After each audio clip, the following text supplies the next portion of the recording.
and welcome back to the channel. So for everybody that's following along, I'm working on shimming the connecting rods. And as you know from previous videos, the bearing shells didn't fit the bearing caps or the connecting rod. So I had to take the shells and sand about 30 thousandths off of the shells. I did that on my surface plate, just regular sandpaper. Same with this connecting rod. So I took the 30 thousandths off.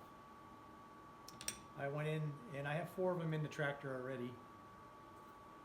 And I know I'm running about 135 thousandths of shims. So I had to gather up enough, and I actually ran out of shims, so I had to make them. I made some shims out of 27 thousandths brass. Just drilled the 1/2 inch hole in the center, traced the old shim onto this piece of brass, cut it out, ground it out. The critical part about making these shims is when you put them on the bolts and you push them up tight, you've got to make sure that you have enough clearance between the edge of the shim and the bearing. Otherwise, if they're too tight, as it rotates around, it will wipe the oil off the bearing. So you don't want it to be too long. I don't know if you can see that or not. It's very fine. It's only a few thousandths is all you need. I mean, the clearance on these bearings is only going to be 3 to 5 thousandths. So as long as they're back from the bearing to let the oil through, you'll be all set. All right. So I found that the easiest way to do this is to put the assembly together upside down in the tractor on the crankshaft. Get it as close as I can, or just by feel, and then I'll insert the piston in the bore and do a plastic gauge to it to get it to the correct size. All right, so I'll bring you over to the tractor and we'll start there.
Okay, that's too tight. So I'll have to add some more shims.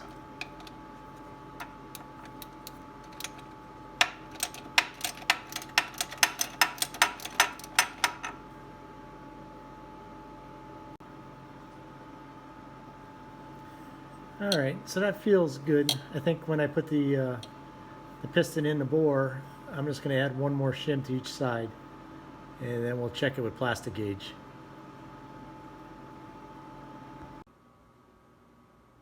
Okay, I've added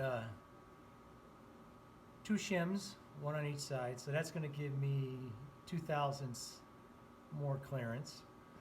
So we're going to do a plastic gauge test to make sure we get the number we want. So we'll add a little assembly lube up here, and that's going to hold the plastic gauge in place because we're doing this upside down. You wouldn't have to use this if you had a car engine on an engine stand. Let's see, get the right length plastic gauge.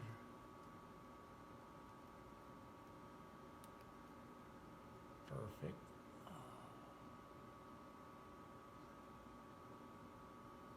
And embed it in there.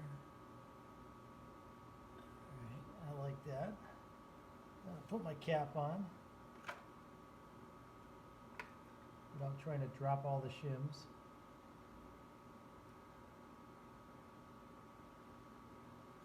So I find to get the cap on with the shims, if you just push the cap all the way up, the crank will actually align the shims up, and then you can just push the bolts down through, which works really easy. And you got to make sure the flat spot's in at the top. There, see how nice and easy that was? Alright. I'll put the nuts on.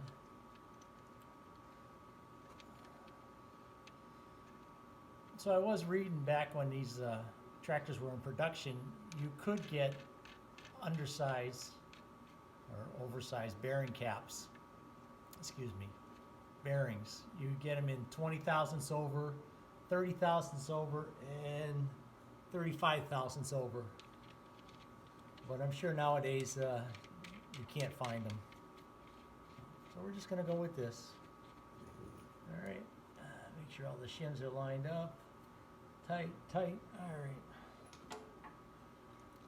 So like I said before, it's 60 foot-pounds.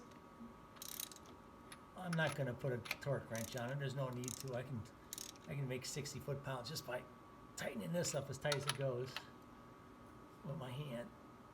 All right. One of the tricks is don't let the crank turn on you because you'll smear the plastic gauge. All right. All right. Let's pull it down and see what we got.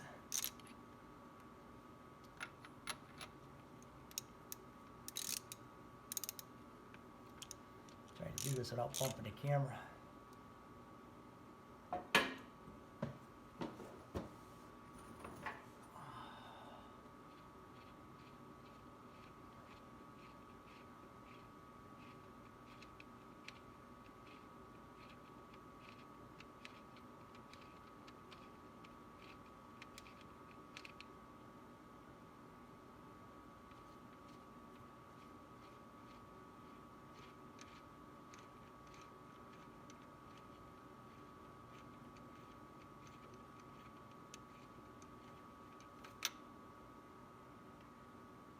You got to take it down without losing the shims.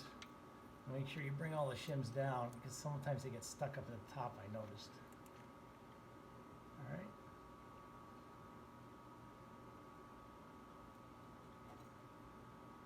All right, so let's see. Do we have the gate? I don't know if you can see that or not.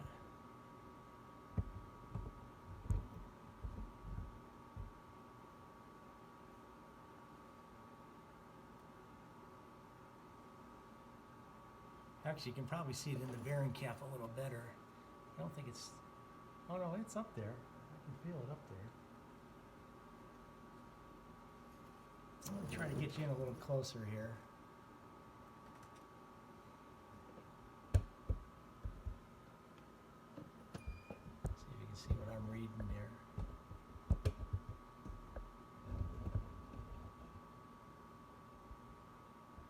I don't think you're gonna be able, it's going to pick it up on the camera, but you take this, your plastic gauge, and you find, you get the thousandths, and you line up the marks on it. So you line it up, and I can't even see it. It's right there. So looks like it's a little less than 4 thousandths, but a little more than 3 thousandths. So we got to be from 3 to 5 is the right number. So we're doing good. All right. And it looks good. It's even all the way across. So we're good with that. We're going to go with that shims and we'll tighten it down. 60 foot-pounds of torque. These rod bolts have holes in it for cotter pins, so we will tighten it all down, put the cotter pins in it, and it's good to go. I'll make sure all that's off with a razor blade, scrape it off with a razor blade, make sure the cap's clean, and that's it. We got all the pistons and connecting rods all back in, and it turns over for the first time in who knows how many years. All right? Thank you.